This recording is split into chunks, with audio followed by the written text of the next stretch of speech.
మీరు ఇంట్లో ఒంటరిగా ఉంటున్నారా? చాలా జాగ్రత్తగా ఉండాలి. చాలా అప్రమత్తంగా ఉండాలి. వృద్ధులైతే ఇంకా జాగ్రత్తగా ఉండాలి. ఎందుకంటే ఈ జీవన సమాజంలో ఒక రకంగా ఇప్పుడు చాలా మార్పులొచ్చినియి. ఆహ్, పిల్లలు ఒక చోట ఉంటారు. తల్లిదండ్రులు ఒక చోట ఉంటారు. అలాగే తల్లి ఇలాగ ఒక వేరు వేరే ఉమ్మడి కుటుంబాలనేది లేవు. చాలా వరకు లేవు. సో, ఇటువంటి నేపథ్యంలో ఈ దొంగలు కూడా చోరీలకి పాల్పడేవారు ఇలా ఒంటరిగా ఉన్న మహిళల ఇళ్ళనే టార్గెట్ చేసుకుంటున్నారట. తాజాగా ఇలాగ ఒంటరిగా ఉన్న వాళ్ళని టార్గెట్ చేసి బంగారం, నగలు, డబ్బు అపహరిస్తున్న ఒక ముఠానైతే పోలీసులు పట్టుకున్నారు. వాళ్ళు చెప్పిన వివరాల ప్రకారం చాలా అంశాలు వెలుగులోకి వచ్చినాయి. ఒంటరిగా ఉన్న వృద్ధుల్ని లక్ష్యంగా చేసుకుంటారట వీళ్ళు.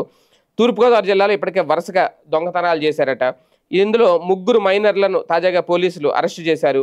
వాళ్ళ దగ్గర నుంచి భారీగా నగదు, బంగారు ఆభరణాలను అయితే స్వాధీనం చేసుకున్నారు. కోనసీమ జిల్లా కొత్తపేట గ్రామానికి చెందిన 15-16 ఏళ్ల వయసున్న ముగ్గురు బాలురు మొత్తం వరుసగా దొంగతనాలకు పాల్పడుతున్నారు. ఒంటరిగా ఉన్న వృద్ధులకు మాయమాటలు చెప్పి వారి ఆధార్ కార్డు, ₹500 నగదు తీసుకుని వస్తే దగ్గరలో ఉన్న సెంటర్లో సచివాలయాల్లో గ్యాస్ సిలిండర్లు ఉచితంగా ఇప్పిస్తామని చెప్పి నమ్మించేవారట.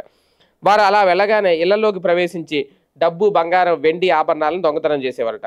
అమలాపురం, నల్లవంతెన, విత్తనాల వారి కాలవగట్టు, పేరూరు ప్రాంతాలతో పాటు ముమ్మిడివరం, రాజమహేంద్రవరం పరిసర ప్రాంతాల్లో నగదు అలాగే నగలతో పాటు మోటార్ సైకిల్ దొంగతనానికి కూడా పాల్పడ్డారట. ఆత్రేయపురం, కడియం పరిసర ప్రాంతాల్లో ఇదే తరహా దొంగతనాలు చేశారు. వరుస చోరీలకు పాల్పడుతున్న బాలురును పోలీసులు అదుపులోకి తీసుకుని వారి నుంచి ₹40,000 నగదు, 21.50 గ్రాముల బంగారు ఆభరణాలు, 110 గ్రాముల వెండి, 2 స్పెండర్ మోటార్ సైకిల్ స్వాధీనం చేసుకున్నారట.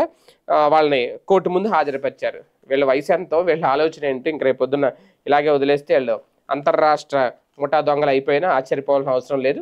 ఏది ఏమైనా ఒంటరిగా ఉన్న మొన్న మధ్యన తెనాల్లో కూడా అలాగే వీళ్ళు ఇంకా మైనర్లు అక్కడ ఏకంగా ఒక కుటుంబం ఫ్యామిలీతో వచ్చినట్టు వచ్చి ఒంటరిగా ఉన్న మహిళలను టార్గెట్ చేసి వాళ్ళని కొట్టేసి బంగారు నగల ఆభరణాలన్నీ తీసుకుని వాళ్ళని చంపేసి మరీ వెళ్ళిపోయారు తెనాల్లో.